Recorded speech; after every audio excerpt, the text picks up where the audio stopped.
So the most common myth that I've heard across the board for the last decade, especially through personal training, is that carbs make you gain weight. True and false.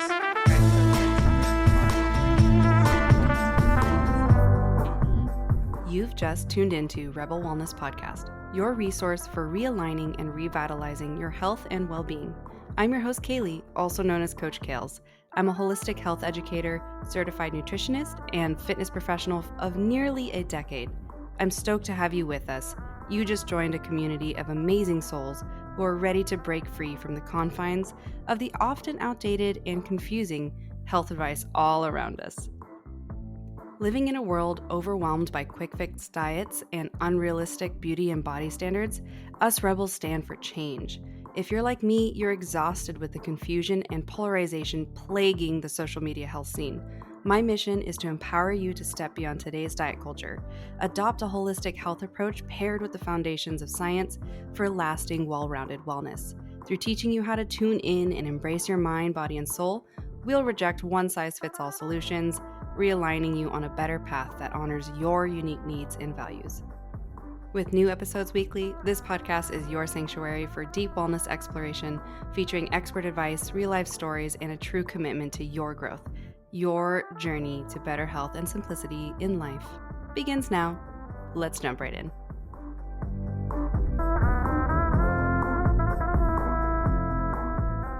What's up, Rebels? Welcome back to yet another episode about macronutrients. So this is actually the anniversary. This would be the 2-year anniversary of the launch time of our most popular series, which were the macronutrient episodes 19 through 21 or 22. And I decided it would be a really great idea, / I also polled you guys on my Instagram account if you wanted me to kind of revisit some of these topics regarding protein, carbs, and fats and debunk some of the most major myths that we are still hearing today, that we were hearing several years ago and they just seem to carry on no matter what. So I decided to bring back around the topic of carbs for today's episode because it is still one of the most demonized macronutrient groups that are in our diets every single day.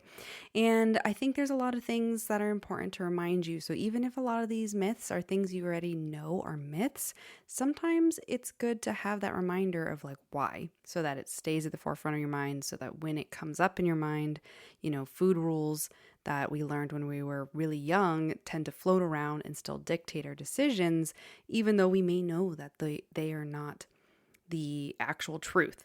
And so I hope that you guys get to learn something new today as well. But without carbs, so many of us females would actually be struggling a lot harder. And I'm speaking mostly to my menstruating females. So if you are postmenopausal, this episode has aspects that apply to you, but I'm mostly speaking to my ladies that are under the age of 45 or so who have not gone through menopause yet, because this is very specific to our physiology and what our body needs from carbs.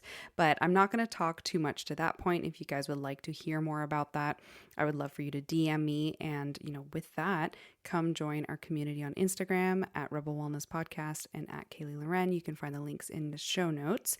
But there's also some really great things coming down the pipeline that I have been working on really hard with some amazing people. So come join that wellness newsletter on my website right now, KayleeLoren.com. Again, all the links are in the show notes.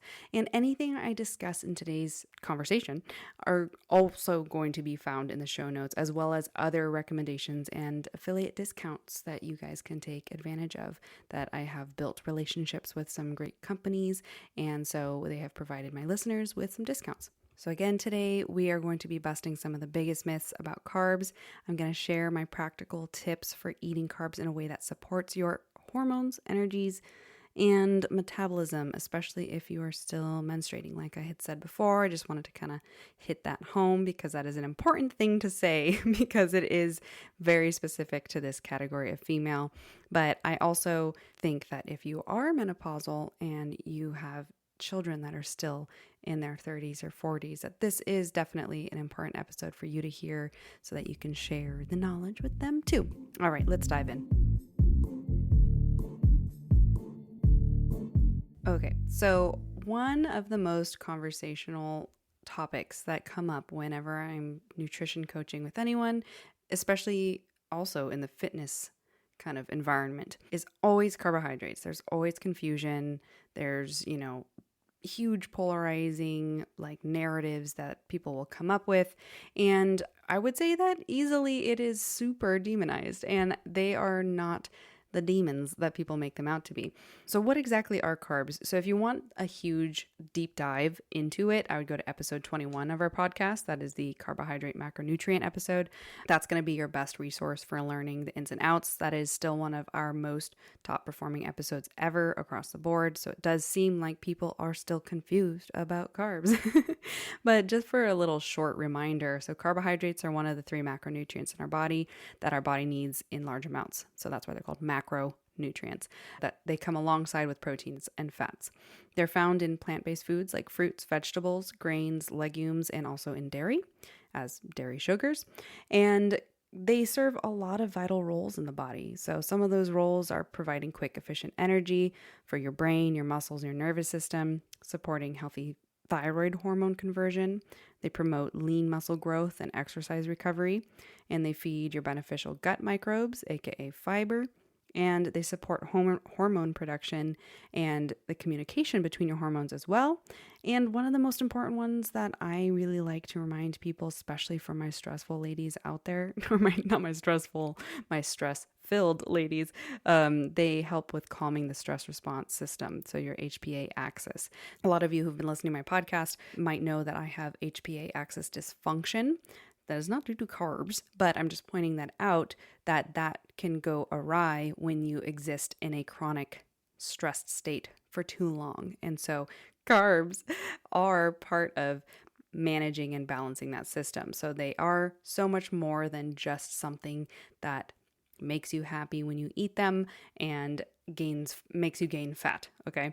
Which is one of the myths we're going to talk about, but we'll get there in a second. Because first I wanted to kind of differentiate between the 2 major types of carbohydrates. So there's simple and complex carbs. And I will plug in here for a sec that in my show notes, you can have access to my macro grocery list, freebie downloadable, that actually comes with a little template that helps you build out your meals from maybe a more well-rounded meal approach.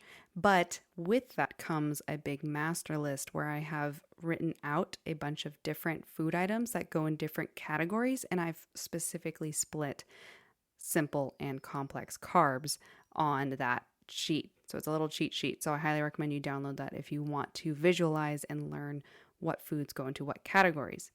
So simple carbohydrates are the ones that typically give carbs a bad rap. So those are going to be more like glucose, fructose, galactose, basically all the things ending in ose, because those are made up of 1 or 2 sugar molecules. So ose usually correlates, or not usually, always correlates to sugar. They are some sort of sugar that the body breaks down and utilizes for energy. And those are mostly found in fruits, dairy, some vegetables. So like I'd said, dairy with the galactose. Galactose is dairy's sugar. It's a naturally occurring sugar. It's the carbohydrate component to milk. But also in processed foods like soda, candy, refined baked goods, half of pizza. A lot of people forget that pizza is half carbs. Or maybe more, it depends on the toppings, but also baked goods and all that good stuff. So simple carbs, they break down quickly in the body, and that leads to faster spikes in blood sugar.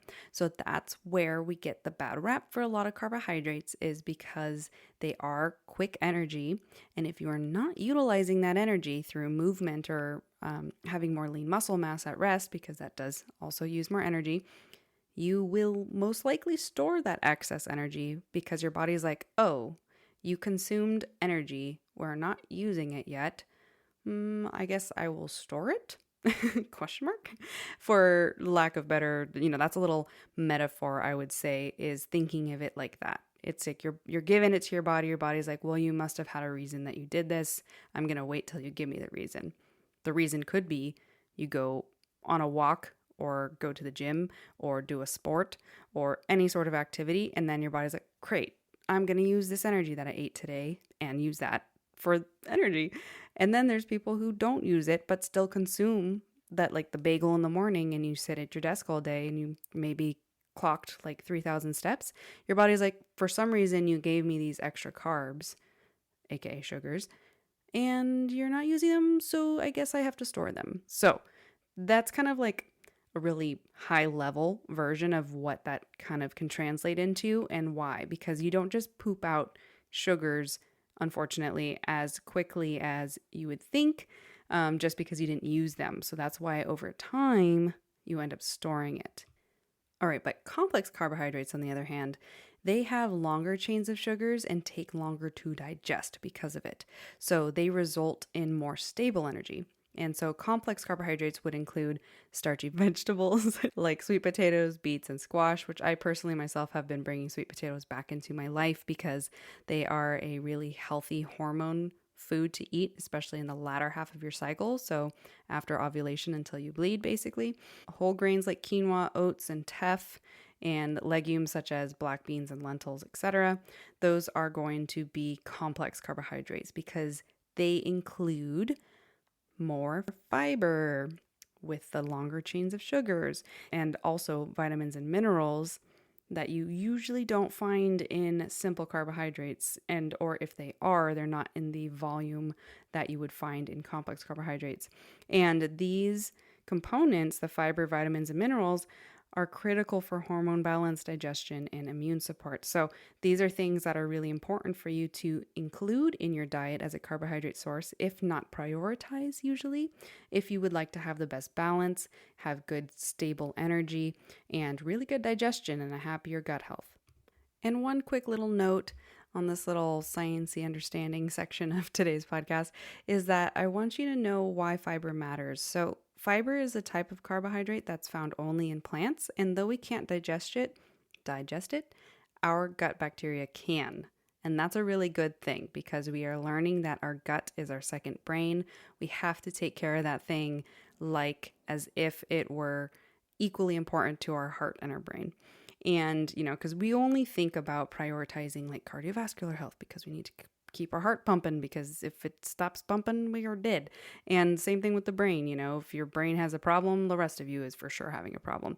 Your gut is the same. I would say that those three are the trifecta to your health, and that includes your mental health. So I just want to drive that home because I think not enough people are talking about it like that, and we are understanding it now, especially because, gut health science is young. It really started to boom once they finally had microscopes to study it, aka around 2007, which is wild to think about. And so that's why we are just now like 2025 being like, okay, we've got roughly 20 years under our belt actually researching gut bacteria and gut health and all that kind of stuff. And now we are like, wow, the philosopher who used to say that all disease starts in the gut was right. So I think that it's really important for you to know that. And so fiber plays one of the big roles in upholding that health. Okay. So it slows the absorption of glucose and it stabilizes your blood sugar by doing that. It supports regular digestion and gut health overall. It feeds beneficial bacteria to maintain a diverse and healthy microbiome. And it's gonna promote satiety and balance your hormones. So kind of in that natural GLP-1 receptor. That's why we have that GLP-1 receptor in the first place, is it's something that is a mechanism that our body already uses in the systems for communicating satiety, aka satiation, which means, you're good. We should be eating to satiety, not to fullness. That is just a little side random tangent. And it's true that, most adults fall short of the general recommendations that are like 25 to 35 grams of daily fiber. Honestly, modern gut health is really pointing towards you should have no less than 30 grams of fiber a day, and you can go up to 40 grams of fiber a day. If you start to go over that, unless you eat that way all the time, like you're a whole food vegan, like you eat real food, not junk food vegan, you most likely will get used to having upwards of 40 to 60 grams of fiber a day.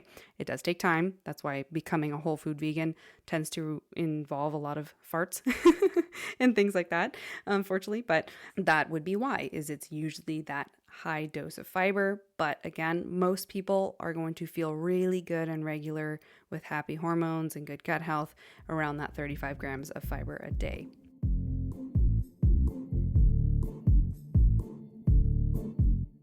Okay, so that wraps up all of the little background, quickie carb information that I wanted to make sure you are armed with coming into this so that you can reflect on that when questioning or thinking through some of these myths that I'm about to talk about. So let's dive into some of these myths. Okay, so the most common myth that I've heard across the board for the last decade, especially through personal training, is that carbs make you gain weight.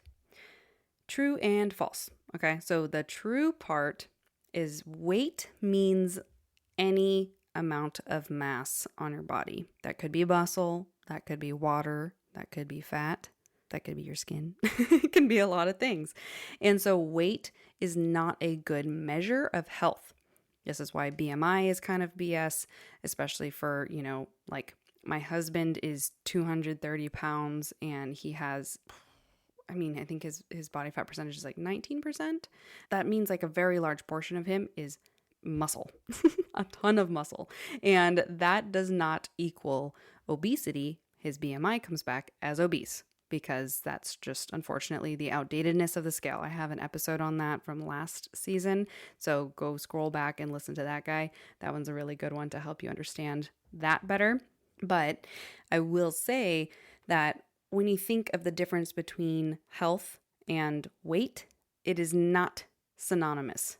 They are not necessarily as straightforward as that. And so it's really important to know that carbs can make you gain weight. I'll explain why in a second, but they don't necessarily make you gain fat.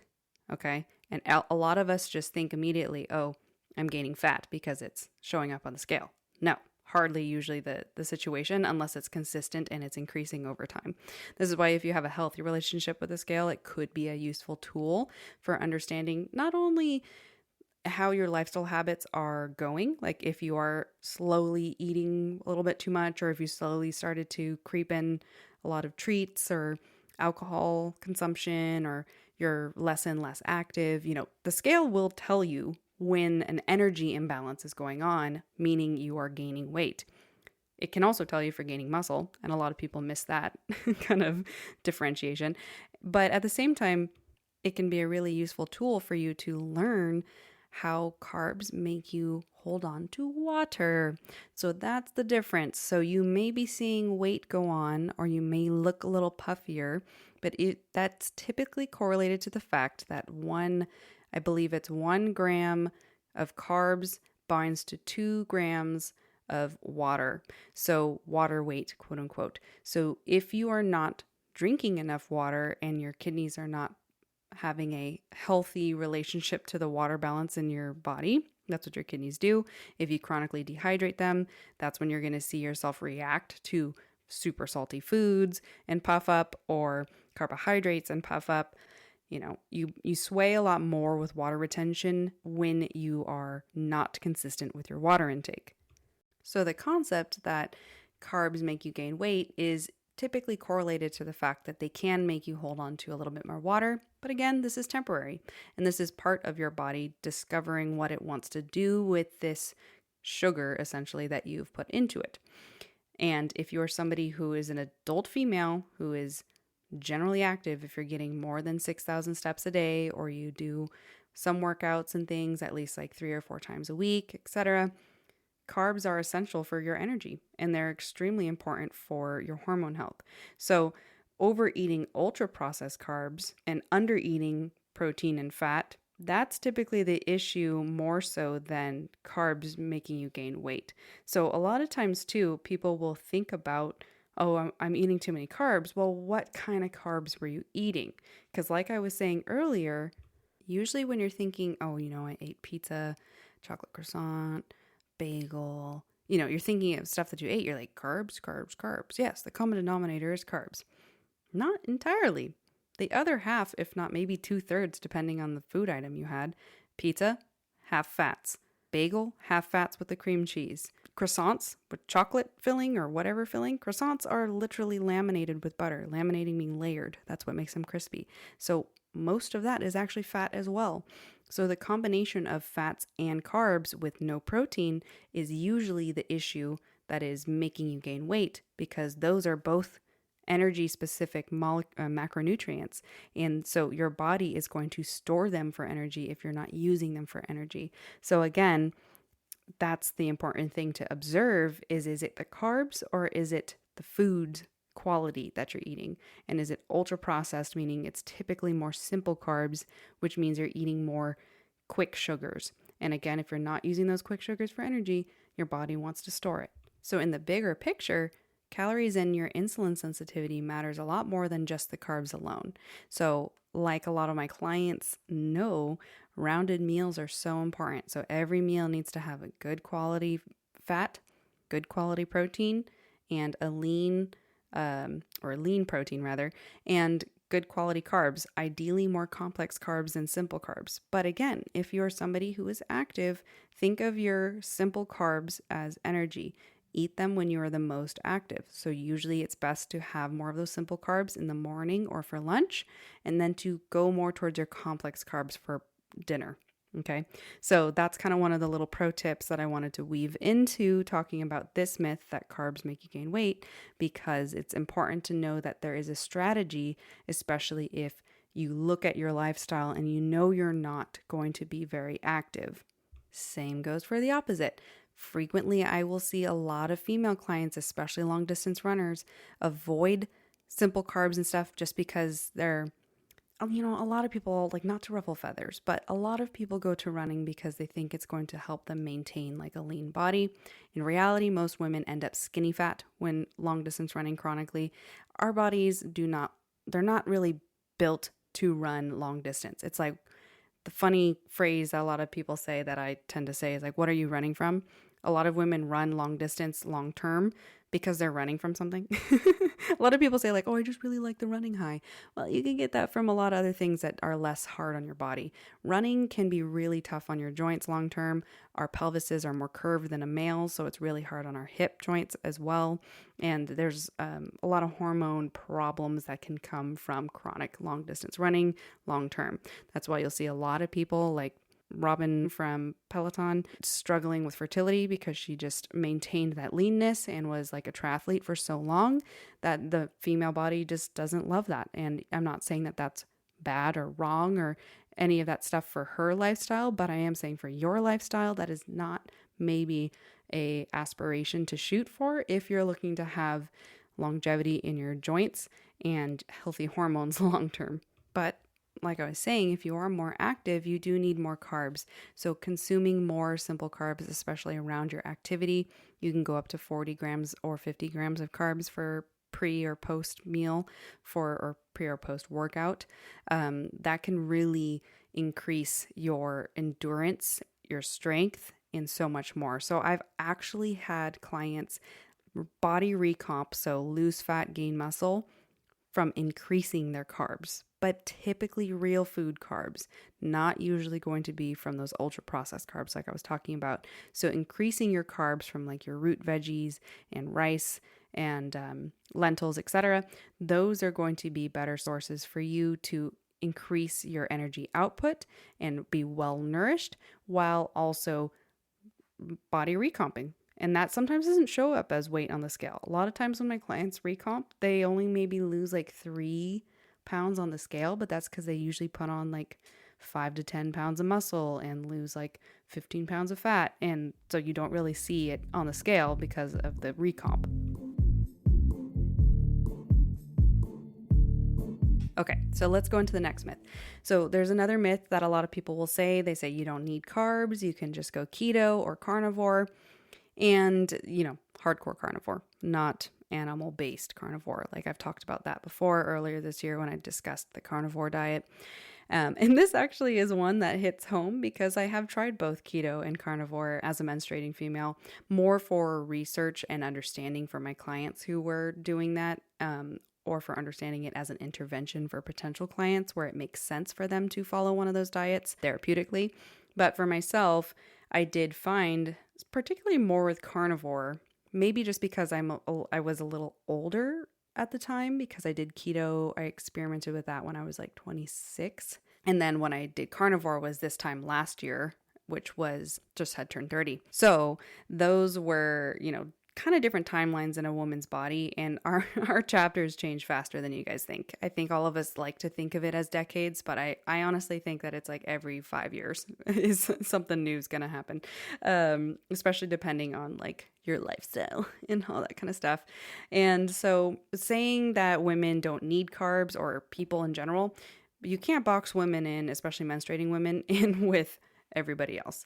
It's going to really be misleading and frankly harmful. So if you are a menstruating woman, do not box yourself in with any generic advice that is given to all people, because that's just simply not thoughtful enough for your unique situation. So very low carb or keto can really wreck your hormone balance and your thyroid health. It's very stressful on the body for you to shift into that physiological system. And, some people do better higher fat with lower carb, but that doesn't mean no carb, and that doesn't mean very low carb. So very low carb means that your net carbs, meaning your total carbs minus the fiber that's involved, being 25 grams or less. So that's what would be considered very low carb. If you're somebody who sticks around like 70 grams of carbs a day or so because you are somebody who does better with fat, first of all, you better be eating enough fat then, because you have to inverse carbs and fats.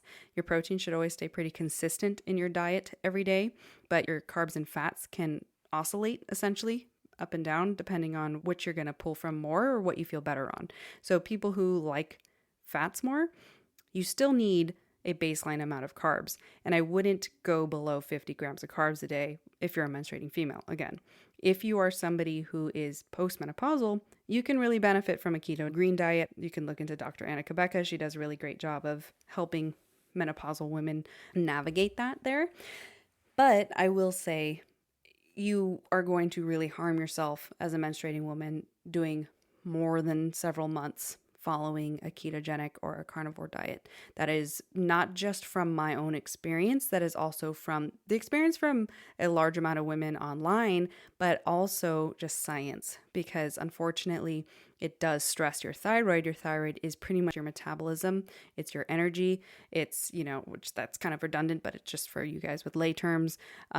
It's so much more than simply just there to eventually go hypothyroid and then be on levothyroxine. Because I think a lot of us women know as the thyroid of like, oh, you go hypothyroid and then you have to go on meds and then like that's it, which is a whole different conversation. I'd love to have either a thyroid specialist on to talk about the complexities of thyroid, or I will compile everything that I've been learning, especially with my husband's unique autoimmune thyroid and then my own thyroid journey and, several other of my clients that I've been helping with alongside. However, I did find, because I do labs routinely, that carnivore stressed out my thyroid significantly, and I was suffering from significant hormone imbalance too. And I only did carnivore for like 2 months, and I had got migraines, and I was starting to get the cold intolerance. So those are signs that cold intolerance showed up for me, like really cold hands and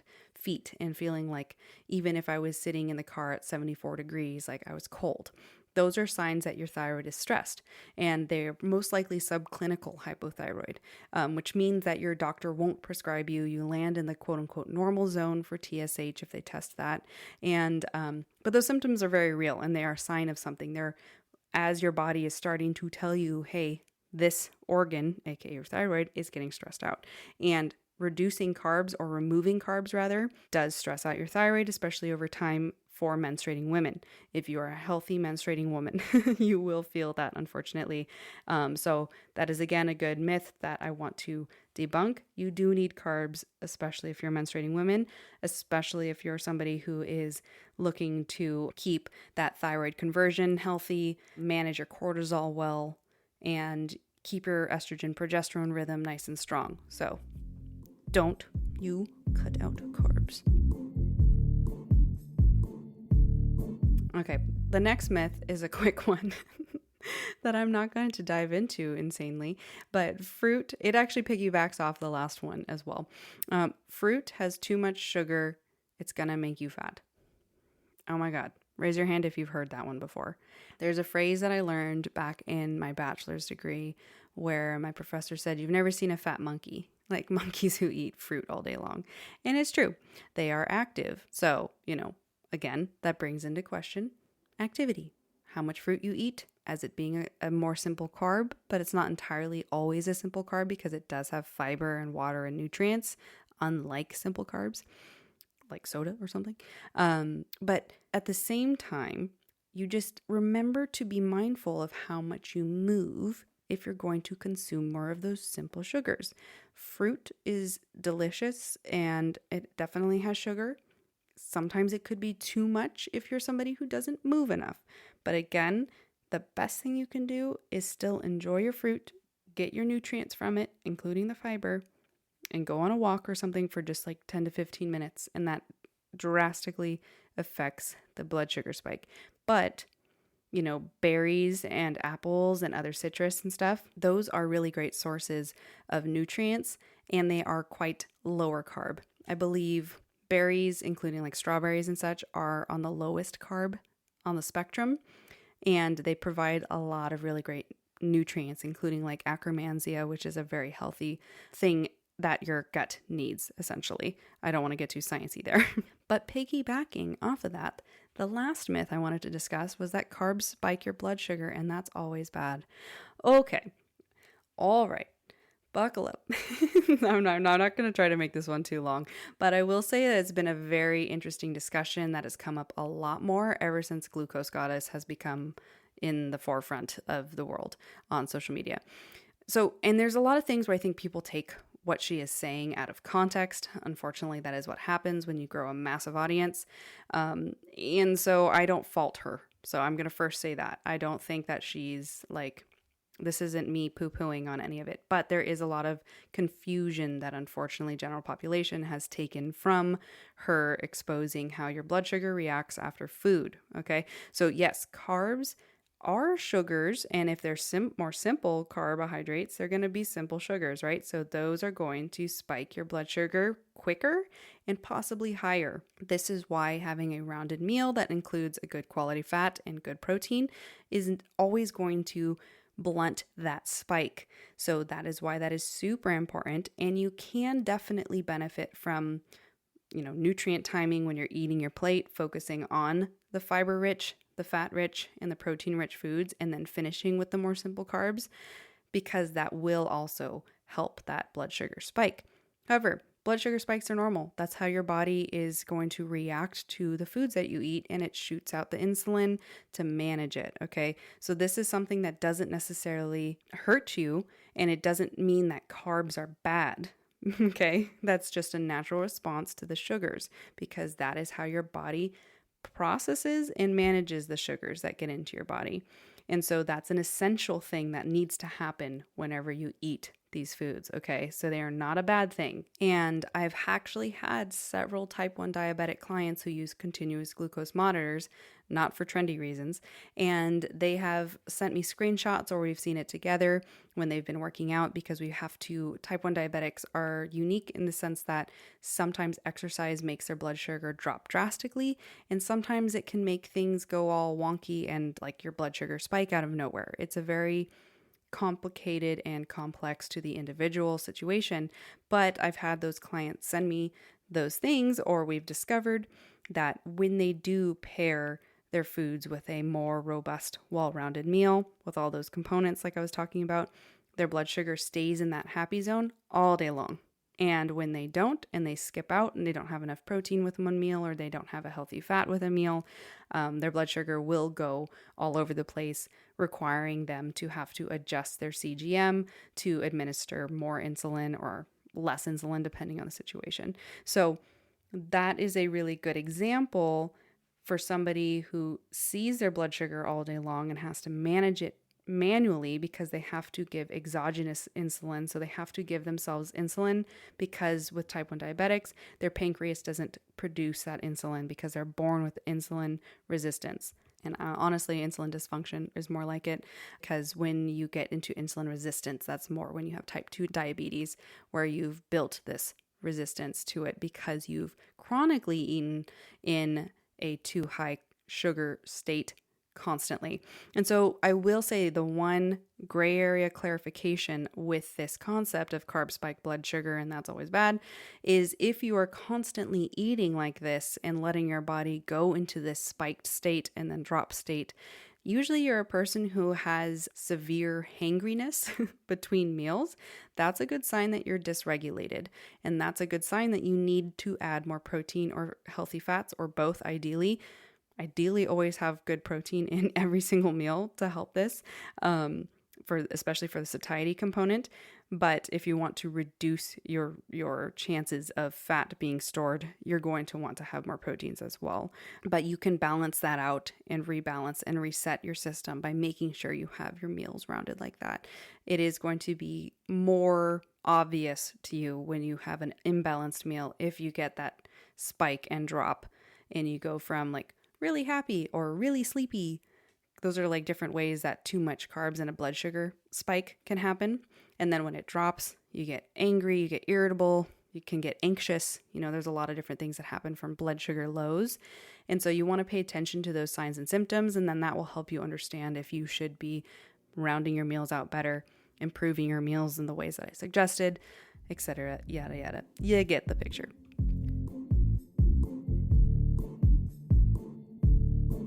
But all right, before I close out today's episode, I did just want to remind you guys of a couple of tips and advice that I would give you if you want to master your carbohydrate intake while still enjoying your life, because I don't expect you to have every single meal, a rounded meal, perfectly. If you can aim for at least 90 to 95% of your meals throughout your week to be a rounded meal, you're going to have the best case scenario when it comes to managing your carb intake and therefore your blood sugar and therefore your energy and your cycle, etc.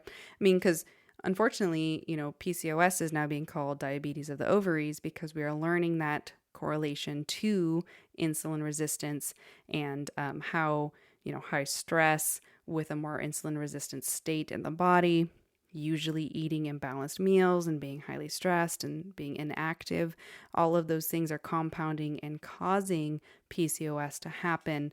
And it's no longer this mysterious thing. And it is no longer true that it's just a genetic thing. Which I think personally for myself and as a clinician and, looking at patients now, in the past and in the future, it's really important that we understand that we have to be empowered by what can happen to our health if we aren't taking care of ourselves. And I do think that a lot of people leaning on allowing people to separate their responsibility over their health from genetics is dangerous, because I think a lot of people will just completely let themselves steamroll into different situations and not even think to take better care of themselves, and then just become, diagnosed with this or that disease and then become defined by it. And I just refuse to allow my friends, family, clients, etc. to be okay with that. You know what I mean? Well, they can be okay with that on their own, but I just mean that I'm going to be that person that will always help them be empowered and to know that that's not what you need to be defined by.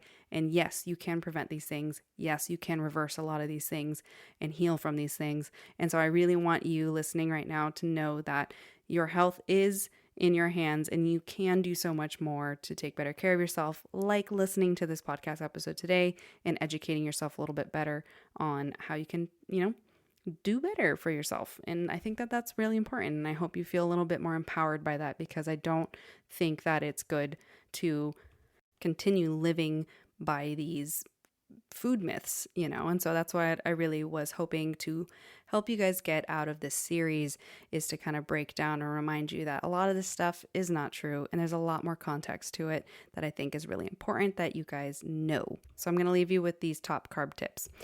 Number 1, eat carbs that come from the ground or grow on trees. So, root vegetables, fruit, rice, oats, squash, etc. Ideally, if you're going for things that were grown in soil, because our soil is unfortunately riddled with pesticides and other contaminants, microplastics, etc. You're going to want to go for organic so that you can at least cut some of that exposure. It's not perfect. A lot of people are like, it's right next to the other crops that are sprayed. Yes, but there is still regulations that go on, and no, it does not transfer as much and as simple as that. There is still companies out there that do test their products as well, and they don't sell things that are not to the standard. So if you can budget towards organic for certain grains and, potatoes and all that kind of stuff, that would be really worth your investment, because it's going to help your toxin burden on your body to be lower. Always pair your carbs with a protein and or fat to slow that glucose spike. I talked about that a lot, so I'm not going to go into that more. Time your higher carb meals around movement. So, morning time, post-workout, pre-workout, depends on what kind of person you are. Some people can work out with food in their stomach, some people can't. And midday. Late night is usually a time where you just want to have those more fibrous carbs. You can stick to a little bit leaner meal with more vegetable based and like higher fiber, all that kind of stuff. But I would say that simple carbs are not necessarily something that you should really put in the late night, because it's just going to kind of spike your energy, or it might just hang around and upset your sleep, because again, it's a simple sugar, so it could keep you awake at night. Adjust your carbs throughout your cycle. This is an important one. I did not get into it too much, but I can do a cycle-based discussion on macronutrients if you would like it. So, throw me a DM or something like that, or comment on this episode on Spotify if you are somebody who wants to hear more about that. But you want to have your carbs more in your luteal phase, because that's usually when your body is prepping to shed the lining before you bleed, and it needs more energy. On average, I think in the luteal phase, we usually want like 50 to 200 calories more in that part of our cycle. And that's why in the follicular phase, the first 2 weeks from bleed until ovulation is usually when you're able to stick to a diet better and anything like that. Not that you need to diet during that time, but that is when you're going to have an easier time not craving carbs as much. So that's why we crave carbs pre-menstruation, is because that is actually something our body needs and wants. So you can prioritize more carbs in your luteal phase and slightly less during your menstruation or early follicular phase. And then the last tip I want to give you guys is use your carbs to calm your nervous system. Even just a few bites of I love long baked sweet potatoes, 400 degrees in the oven for 90 minutes. Perfect. I love it so much. But you can eat some of that as like a little sweet treat before bed, but because it's going to have that fiber and more nutrients and be a complex carb, so it's not going to spike your sugars like I was saying would be bad if you were to have the simple carbohydrates before bed. All right, guys, so that's it for today's episode. Check the show notes for all of my freebie resources for you, as well as other good links and community connection. But that's it. Share this episode on your Instagram story and tag me if you would like me to see it. Or you can send it to your bestie who hates carbs or is afraid of carbs, and you want her to know that she can still eat carbs and thrive, because I think all of us women need to know that carbs are not the enemy. Okay? Carbs are not the enemy. But as always, celebrate your strength and nourishment. Walk with confidence, and I'll catch you in 2 weeks on another episode of Rebel Wellness.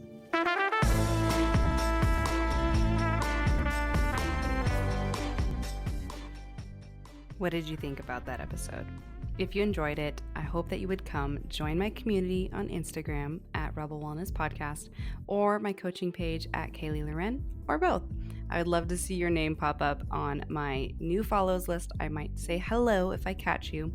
And I would also like to invite you to come check out my website, coachkales.com, if you're interested in seeing any more of the educational learning resources I have created for you. I have a whole ton of amazing free downloads that you can dip your toe in the water of what working with me looks like. And if you are really vibing with what I have to say and how I teach it, come explore my courses that are available for purchase.